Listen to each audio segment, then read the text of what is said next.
Every game, every Sunday afternoon in crystal clear HD. That's over 220 football games for the entire regular season. Plus, NFL Sunday Ticket gets you up to 8 live games on one screen with Game Mix. You'll get that died and woke up in football heaven experience when you include NFL Red Zone, a channel dedicated to every scoring play from every game and all your fantasy football teams. Get in the game with NFL Sunday Ticket. Call 601-8992 today.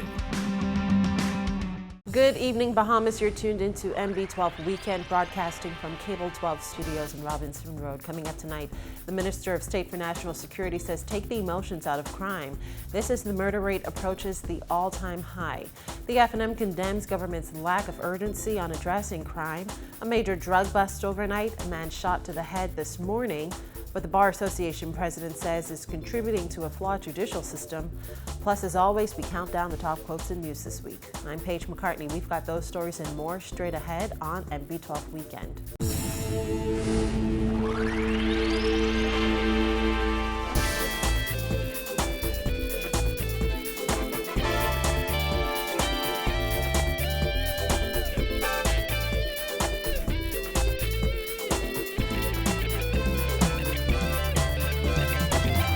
Welcome once again to MB12. Progressive Liberal Party Chairman Bradley Roberts is calling suggestions that government interfered with Baha Mar negotiations and is therefore to blame for the recent layoffs foolish, reckless, and irresponsible.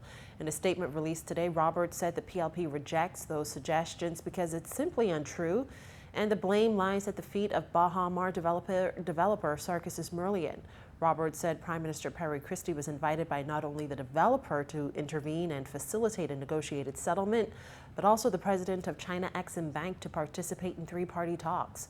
Roberts urged the government to continue to work toward the completion of the project and to not be deflected by the baseless and unfair criticism. On Friday, former F&M Deputy Leader and F&M Shadow Minister of Labor and Social Services Loretta Butler Turner blamed the Christie administration for more than 2,000 Baha Mar employees being made redundant on Friday. F&M Chairman Michael Pintard also questioned the point of government's involvement in negotiations if not to protect Bahamian workers. Well, as the nation steadily approaches another murder record, Minister of National Security Senator Keith Bell says Bahamians have to remove emotions from discussions about crime. I think that one ought not to be emotional about it. You have to be scientific. The reality is, and what a lot of persons do not want to hear, that given the challenges that we are facing in the country, particularly with our young males, we've seen where whereas that bracket that was the concern was between 15 and 25, it is now 14 to 35, and so it's even much younger. The Minister, Dr. Knowledge, and myself have noticed, and we have spoken about it, we now have young juveniles incarcerated at Her Majesty's Prison, the Department of Corrections, charged with serious crimes, including murder. Speaking generally, Bell said government has implemented any number of crime-fighting initiatives, but it's time now to evaluate its strategies and make the necessary adjustments. It is something for us to sit down, evaluate, make some adjustments, and there has to be the entire criminal justice system has to work in tandem. The judiciary, the police, the Office of the Attorney General. Bell recently returned from a national security conference hosted by the Inter-American Development Bank in Ecuador, where he said other regional countries expressed the same frustrations about crime that the Bahamas has. 3 years into its pledge to reduce the murder rate, Bell said he's still optimistic the PLP can arrest the problem before the end of this term. I think that we can, we must, no question about it. Our very survival depends on it. It will call for even more aggressive strategies, digging deep into the strategies that we currently employ. I think that it has to be twofold. One, dealing with community policing, the soft policing, and the other one dealing with the more aggressive traditional style of policing, combined with an effective prosecution, as well as a component encompassing rehabilitation. Well, Free National Movement Chairman Michael Pintard isn't as optimistic about the prospect of lowering the level of violent crime in the country. He said the Christie administration needs to have a sense of urgency about an issue that affects far too many Bahamians. One of the most unfortunate things about the Progressive Liberal Party's response to the bloodshed in our homes and on our streets is that there seemed to be no sense of alarm by this government, no sense of urgency. In fact, we have had members of the government on more than one occasion, asked persons to think about this dispassionately. Let's not get overly worked up or emotional about a matter that is essentially emotional, because we're losing a tremendous amount of talent in this country when persons die.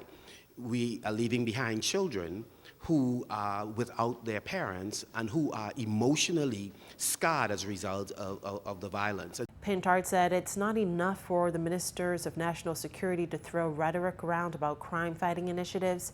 He said they need to be specific about what strategies will be put in place and the expected effect it will have on crime numbers. You cannot talk about strategies in a vague sense.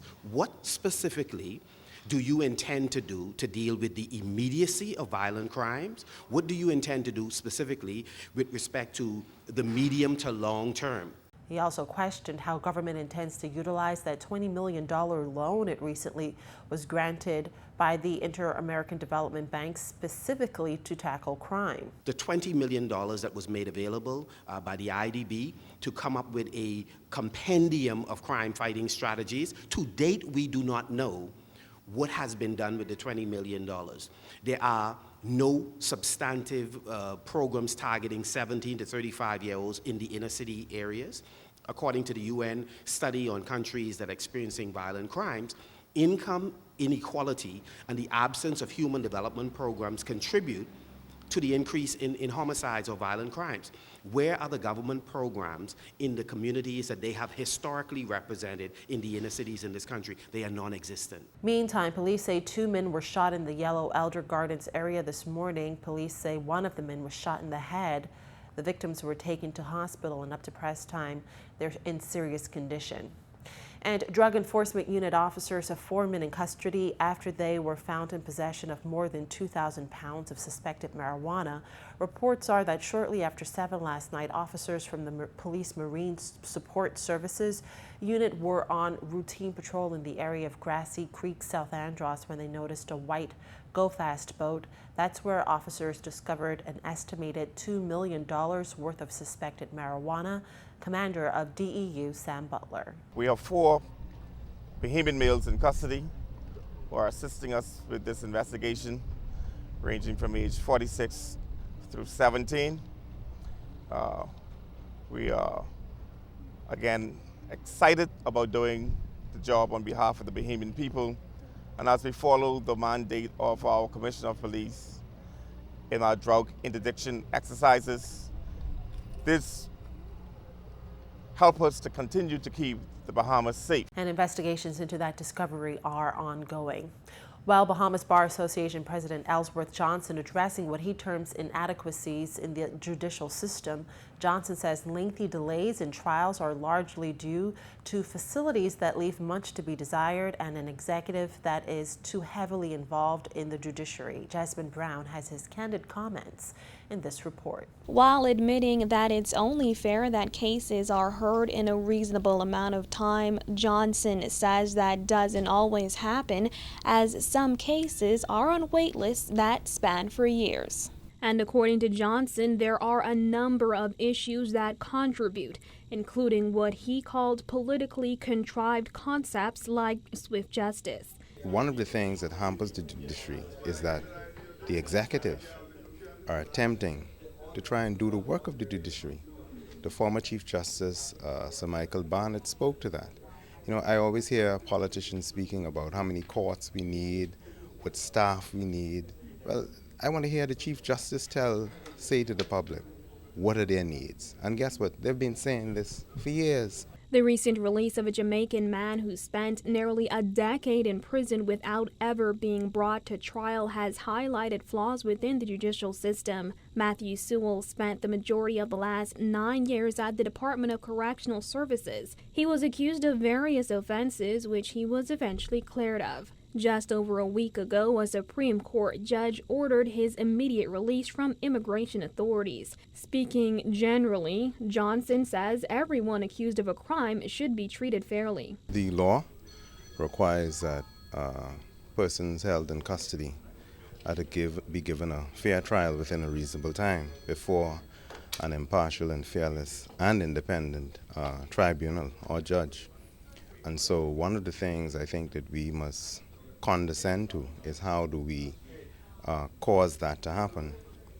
And I think some of the things that militate against that is the facilities and the equipment needed by the judges to have to cause that trial to occur.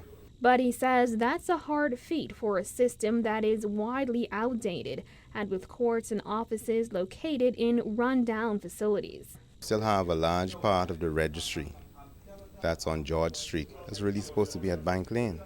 You still have a large part of the registry that's at Victoria Gardens with live files that are being wet by the weather and that are being dried by the sun. The books at the registry and how they're tattered and torn. Listen, the registry should have been computerized a long time ago. Judges should have had legal clerks to assist them with their research a long time ago. The Bar Association president says only when the necessary measures are put in place will the public see real improvements. Reporting for NB12, I'm Jasmine Brown.